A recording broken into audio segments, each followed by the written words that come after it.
Welcome to This Explainer. Today, we're unpacking what I honestly think is the most incredible central paradox in Apple's entire history. Look, we're talking about a story that goes way, way beyond smartphones and computers. It is an absolute masterclass in groundbreaking innovation, absolutely catastrophic failure, and ultimately ruthless reinvention. If you're sitting there thinking the world's first $3 trillion company got to where it is today on some smooth, easy upward trajectory, well, prepare to have your perspective completely shifted.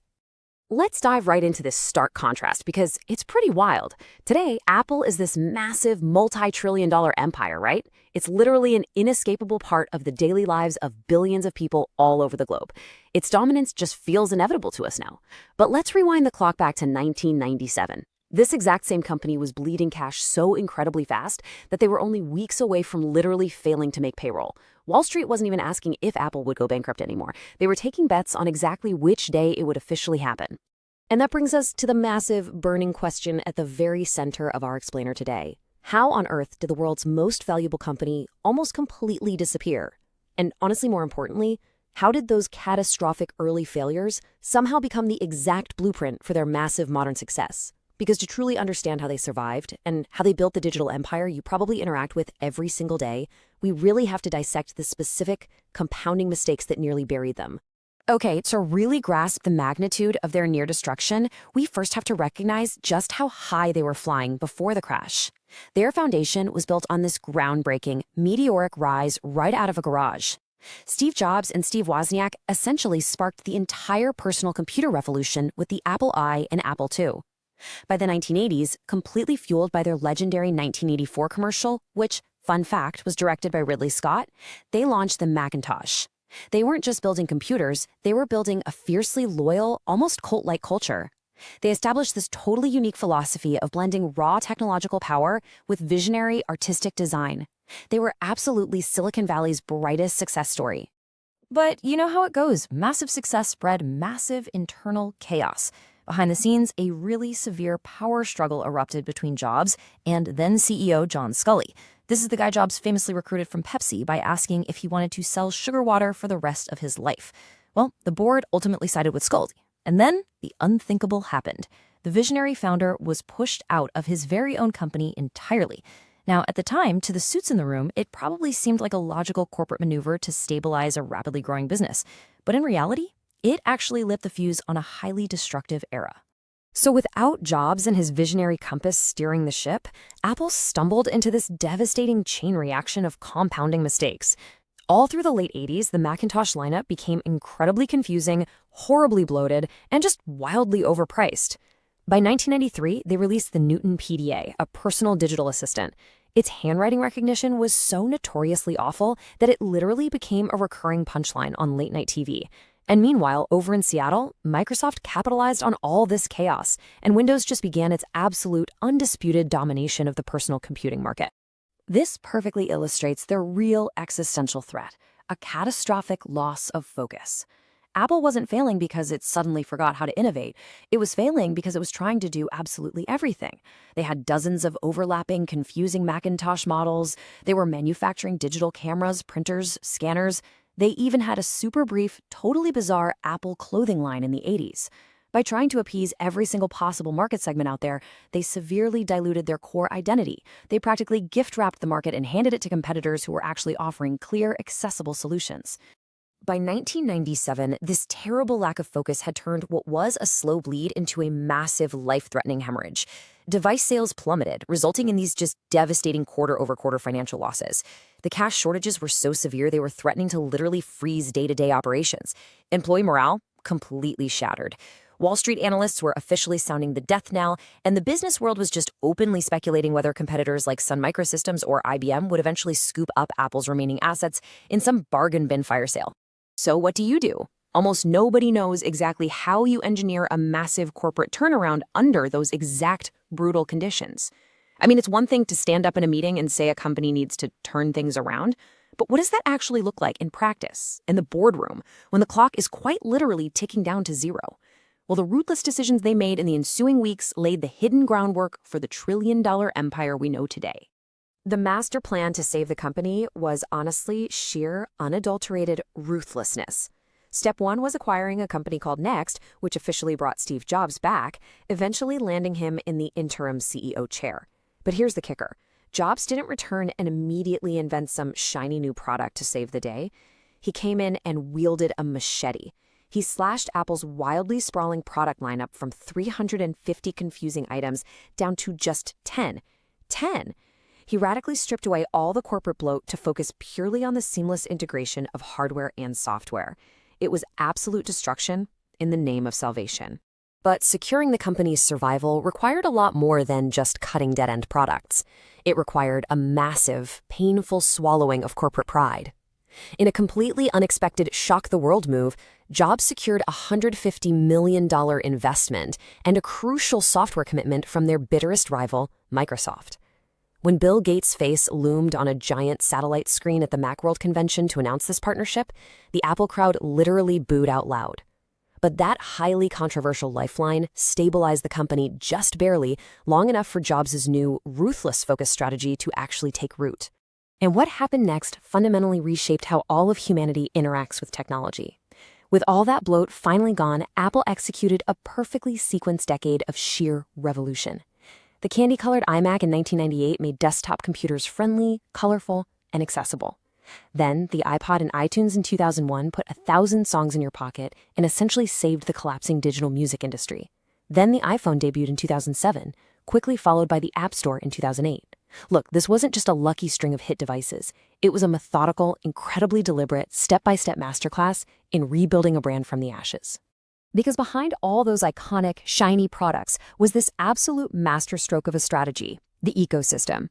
By seamlessly integrating the physical hardware in your hand with proprietary software and ongoing digital services, Apple completely locked in user loyalty. They built this massive competitive advantage where all their products worked so beautifully together and so stubbornly refused to sync perfectly with outside competitors that leaving the ecosystem became a huge headache. Seriously, if you've ever felt totally trapped by the shame of being the green bubble in an iMessage group chat, well, you've experienced this exact strategy firsthand. They essentially took all those painfully expensive lessons from their 1990s fragmentation and weaponized them. Every single new product launch was a carefully calculated stepping stone. Think about it. The iPod made you entirely reliant on iTunes, which then made the transition to the iPhone feel incredibly natural, which then seamlessly tied you right into the App Store. They turned their historic failure of losing focus into the ultimate, inescapable, perfectly focused digital user experience.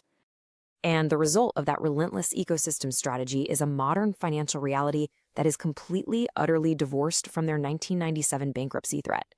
Today, Apple's valuation is just staggering, routinely towering alongside and above massive tech titans like Microsoft and Samsung. We are talking about an accumulation of corporate wealth so incredibly vast that their actual cash on hand frequently exceeds the gross domestic product of entire developed nations. It is almost hard to wrap your head around. But there's a major, often hidden pivot in their modern financial story that we have to talk about.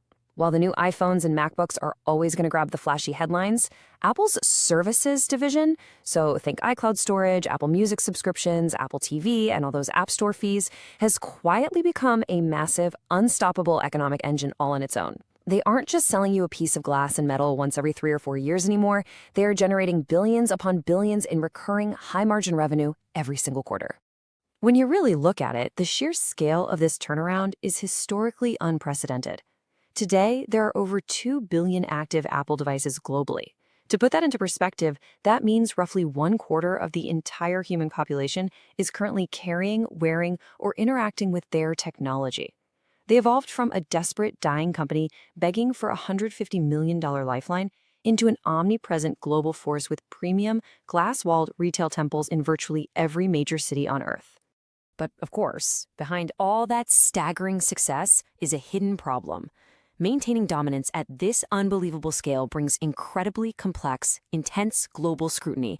When your products are this heavily integrated into the daily lives, the communication, and the finances of billions of people, you don't just face typical tech competitors anymore. So we have to ask, what are the actual modern hurdles for a company operating at this unprecedented size?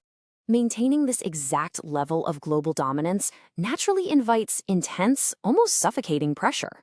Apple now actively battles governments and international regulators. They face massive, fragile supply chain vulnerabilities overseas. Their tightly controlled App Store, which is the very thing that built their beloved ecosystem, has sparked really intense antitrust investigations all over the globe. Add in the growing momentum of right-to-repair legislation, deep environmental concerns over manufacturing physical goods at the scale, and mounting pushback on their premium pricing, and you have an incredibly complex regulatory minefield to navigate every single day. Furthermore, their incredible historic track record in hardware is currently colliding head-on with some harsh new market realities. The global smartphone market, it's largely saturated at this point. People are holding on to their iPhones way longer because the year-over-year upgrades are becoming increasingly incremental. Concurrently, this fierce, insanely aggressive race has ignited in artificial intelligence, a space where completely different tech giants have moved incredibly fast and very publicly. And this threatens to make traditional app-based ecosystems feel, well, entirely obsolete in the near future. And that brings us right to the edge of a brand new era. A ruthless decision about finding their focus saved the company back in 1997. But looking forward, simply relying on incremental, slight tweaks to the iPhone camera is not a viable strategy for the next 3 decades. The technological landscape is shifting beneath their feet right now, just as violently as it did in the 90s. To actually maintain their dominance into 2030, 2040, and beyond, they have to conquer entirely new, uncharted frontiers. Based on all the current trends, Apple is actively preparing for a multi-front war for the future. This requires deep, highly privacy-focused integration of what they're branding as Apple Intelligence. It means betting incredibly heavily on spatial computing and mixed reality headsets. It means expanding their wearable tech to totally dominate our personal health ecosystems. And it means aggressively pouring billions of dollars into maintaining their huge leadership in proprietary custom-built silicon chips. It is a massive, incredibly high-stakes roadmap for the future. So, the absolute most crucial takeaway of this entire explainer is this. Apple's greatest strength over the last 40 years wasn't some perfect, unblemished track record. Far from it, they made colossal, totally arrogant errors that almost erased them from existence. Their true superpower was their unparalleled ability to learn from those exact painful failures, absolutely strip away the noise, find their razor-sharp focus, and reinvent themselves more ruthlessly than anyone else in the industry. We all spend so much time talking about the Macintosh, the iPod, or the iPhone as their ultimate crowning achievements. But the real truth is, the 1997 disaster forced a level of strict corporate discipline that built the massive empire we see today. Apple's greatest invention wasn't actually a piece of hardware, it was the strategic mechanism of turning catastrophic failure into an inescapable, world-dominating competitive advantage.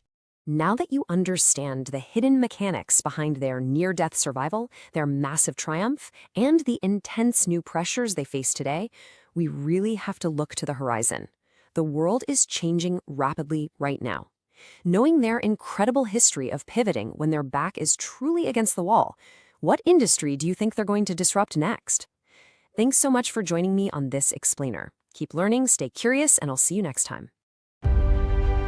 Thanks for watching World Decoded. Make sure to like and share, subscribe, and stay curious.